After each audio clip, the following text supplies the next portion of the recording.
Hi friends, welcome to மூன்று முடிச்சு promo. இன்னைக்கு நம்ம மூன்று முடிச்சு சீரியல்ல என்ன விறுவிறுப்பான விஷயம் அப்படின்னு பார்க்கறதுக்கு முன்னாடி நம்ம சேனலை சப்ஸ்கிரைப் பண்ணலை அப்படின்னா மறக்காம சப்ஸ்கிரைப் பண்ணிக்கோங்க. இப்போ வாங்க அந்த விறுவிறுப்பான விஷயம் என்ன அப்படின்னு சொல்லிட்டு பார்த்துடலாம்.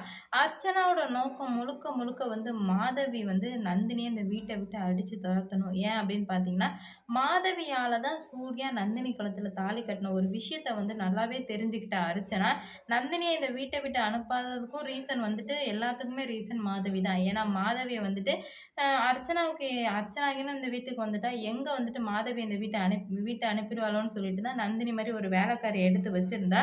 இருந்தாலுமே நம்ம அர்ச்சனாவுக்கு எல்லா உண்மையுமே தெரிஞ்சதுனால, இப்ப மாதவியையும் நந்தினியையும் பிரிக்கணும்னு சொல்லிட்டு தான் இப்ப இவ்ளோ வேலையுமே. இதனால மாதவிக்கு இன்னும் கோவம் அதிகமாயிட்டே இருக்கு. என்னன்னா, சூர்யா அவங்க ஹஸ்பண்ட் அடிச்சதுக்கு காரணம் நந்தினி தான் நெனைக்கிறா மாதவி.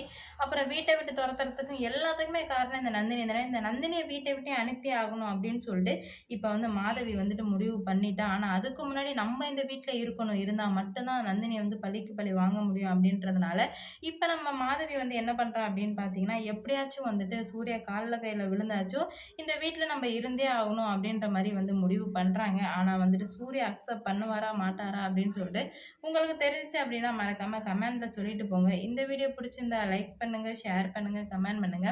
இது போன்ற வீடியோ, சீரியல் அப்டேட் தெரிஞ்சுக்க நம்ம சேனல மறக்காம சப்ஸ்கிரைப் பண்ணிக்கோங்க.